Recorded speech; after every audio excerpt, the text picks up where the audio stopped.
தெனாலிராமன் கதைகள் 247. மங்குனி அமைச்சர். விஜயநகர பேரரசர் கிருஷ்ணதேவராயரின் அவையில் பல சிறந்த அறிஞர்களும் திறமையான அமைச்சர்களும் அங்கம் வகித்தனர்.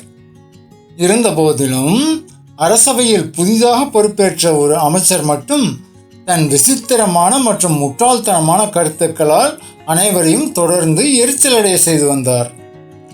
எந்த ஒரு விஷயம் குறித்த விவாதம் நடந்தாலும் அதில் தானும் ஏதேனும் ஒரு புதிய கருத்தை சொல்லி அரசரின் கவனத்தை ஈர்க்க வேண்டும் என்று அவர் எப்போதுமே துடிப்பார்.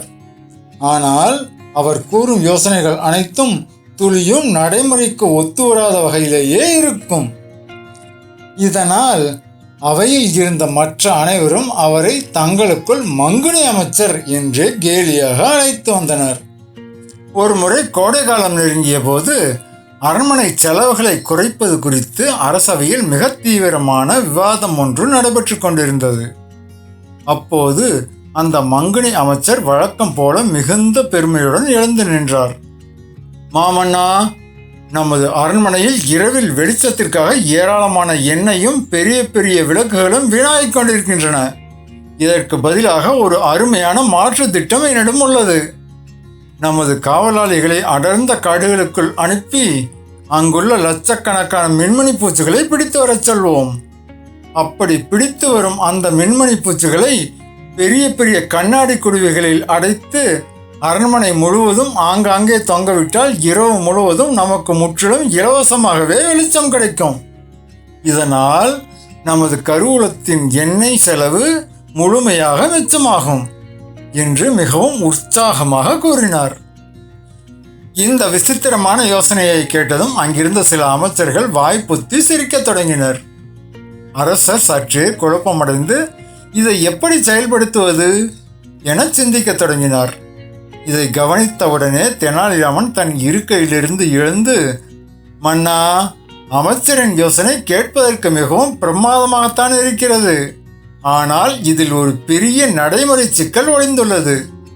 பகல் நேரத்தில் இந்த மின்மணி பூச்சிகள் வெளிச்சம் தராது. மேலும் ஒரு சில நாட்களிலேயே அவை காற்று மற்றும் உணவின்றி குடுவைக்குள் இறந்துவிடும். அதன் பிறகு மீண்டும் மீண்டும் நமது காவலாளிகளை காட்டுக்குள் அனுப்பி புதிய பூச்சிகளை பிடிக்க வேண்டிய சூழ்நிலை ஏற்படும். நமது காவலாளிகள் நாட்டின் எல்லையை பாதுகாக்கும் மிக முக்கிய பணியை செய்வதை முற்றும் விட்டுவிட்டு முற்றிலும் தினமும் காட்டில் போய் மின்மணி பூச்சி பிடித்து கொண்டிருந்தால் எதிர் நாட்டு படைகள் இருட்டில் அல்ல பட்ட பகையிலேயே நமது அரண்மனைக்குள் சுலபமாக நுழைந்து நாட்டை பிடித்து விடுவார்கள் என்று தெளிவாக எடுத்துரைத்தான். இதை கேட்டதும் அரசருக்கு அமைச்சரின் திட்டத்தில் உள்ள மிகப்பெரிய முட்டாள்தனம் பட்டவர்த்தனமாக புரிந்தது. அரசவை முழுவதும் அடக்க முடியாமல் சிரிப்பொலி எழுந்தது. மங்குனி அமைச்சர் தன் அறியாமையை எண்ணி அவமானத்தால் தலை குனிந்தார். அரசர் தெனாலிராமனின் கூர்மையான அறிவையும் சிந்தனை திறனையும் மனதார பாராட்டினார். நீதி. நடைமுறைக்கு சாத்தியமில்லாத கற்பனை திட்டங்கள் எப்போதும் பெரும் ஆபத்தையே விளைவிக்கும்.